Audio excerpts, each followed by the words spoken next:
Let's say that you are playing a game with variable difficulties. The difficulty with which each state plays will be displayed beneath their name on the map. It's not so easy to survive without allies in this game, so I will usually look to have at least one or two defensive pacts, and if I want to play offensively, I will look to get a military alliance. I will usually look to ally with the strongest player in my region. In our game, it's the Linga League. Notice this Ha tag beneath their name. I will play offensively in this sim, so I will expand against the weakest player in my region. In our game, it's the Kingdom of Masa. You also need to make sure that the future ally is close enough. If they are too far away, it may be over 500 years before they'll be within diplomatic reach. You can have a diplomatic treaty with nations too far away from you in the beginning of the game.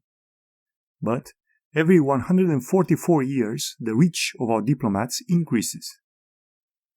You can trade with anyone on the map, but you can only ally states within your diplomatic reach. If you try to offer an alliance to someone too far away, they will tell you when you will be able to sign treaties. To get to a military alliance, they will need to have an 150 opinion of you.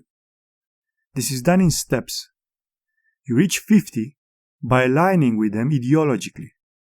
That means that you answer relationship questions the same way they do. You reach 100 by trading for 50 years. And you reach 150 by keeping a defensive pact for 50 years. So let's go from -60 to 50 first. I will look to answer the base questions that define relationships the same way that they do. Who leads?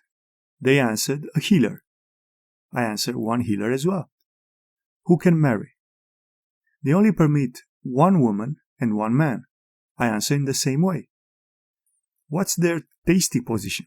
They are polytheists. I choose the same thing. I will also forbid introducers of foreign technology for extra points. I need to reach at least a 50 opinion from the start. Otherwise, I may not be able to hit the 150 needed for an offensive alliance. Now that their opinion is above 30, we can start trading.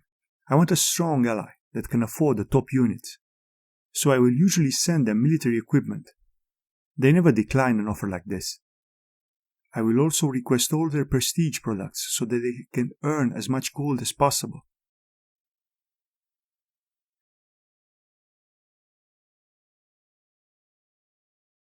You need to make sure that you produce enough military equipment to trade, otherwise the agreement will be cancelled.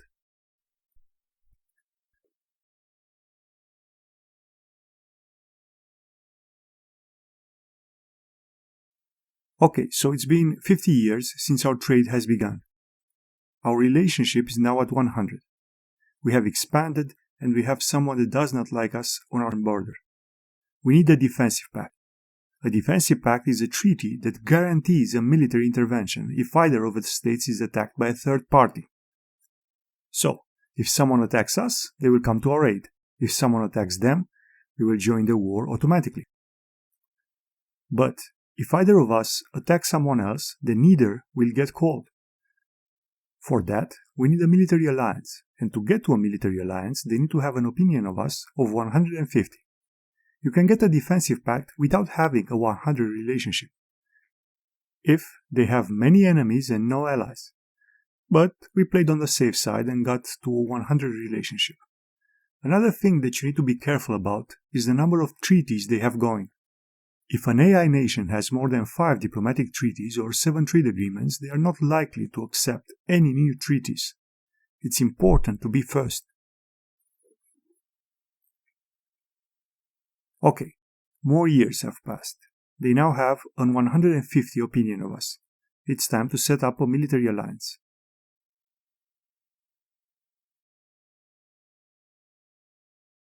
Tap their name on the map, then military alliance.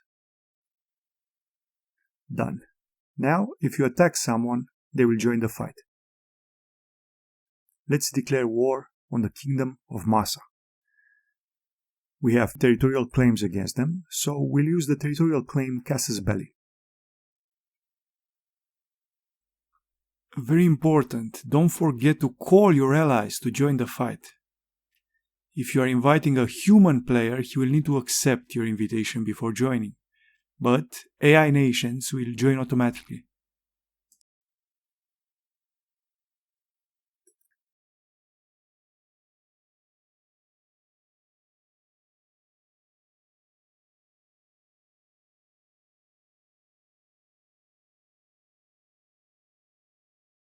And 2 years later, they are mobilizing for war.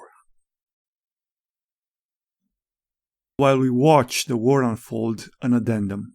Pay close attention to what your ally and his neighbors are doing. We might get dragged into his own personal wars. It's best to have more than one ally and not rely on a single partner. You have to protect your people, so craft your strategy carefully.